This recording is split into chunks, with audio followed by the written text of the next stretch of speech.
Welcome back, guys. So we have seen that feature in Java 8 for the interface. We'll see the feature which we got in Java 9 for the interface, right?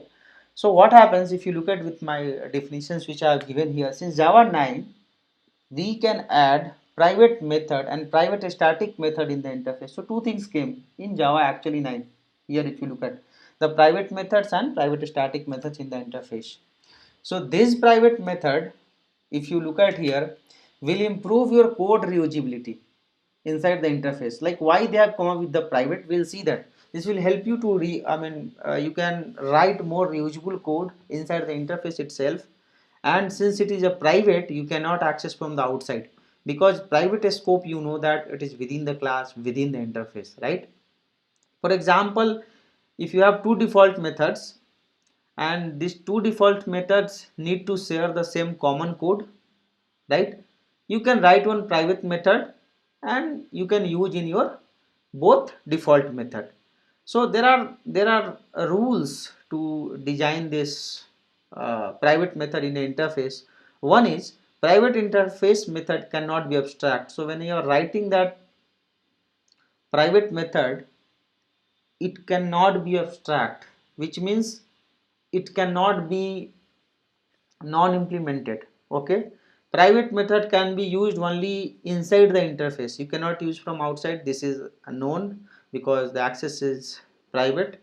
Private static method can be used inside other static and non-static interface method.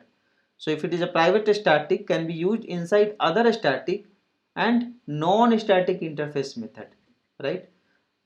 Now, private non-static methods can be used only inside private static method. Look at here, this is very important. Private non-static methods cannot be used, right? This is cannot be.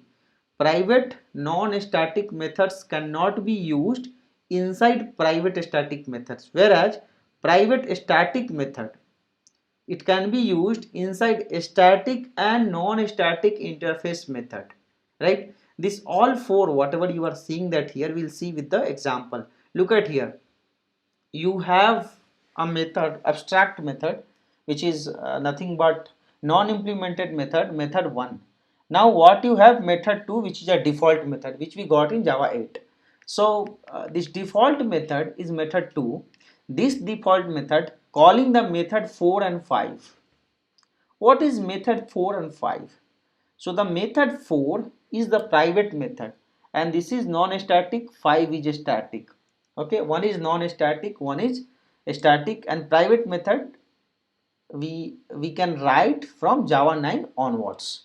Okay, so this is the method 4 and method 5. This is non-static method and this is a static method. Now 4 5, it is getting called in method 2, which is perfectly fine, because method 2, it is a default of non-static method. This is default non-static, so it can call 4 also, it can call 5 also. Now method 3, which is static, this method is the static method. So this static method can call only method 5. It cannot call method 4. It can call only method 5. Right? You can see that. So how this is helping you? This is helping you.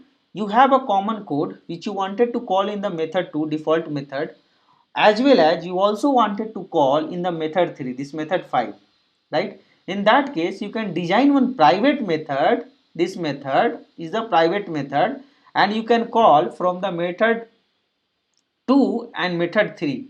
So like you are able to write reusable code, you are able to write clean code. Your project will look very clean, right? When you are able to write a private method inside the interface, which is common, which is used by multiple methods, you can do that, right? And which came with the Java 9 onwards. So that's what additional thing we got in Java 9. Now this is the normal class implements this interface.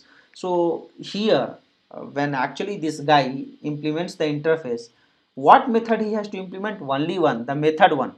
I have shown you in the when I was talking about 8 also. So whatever unimplemented method you have, that you have to implement.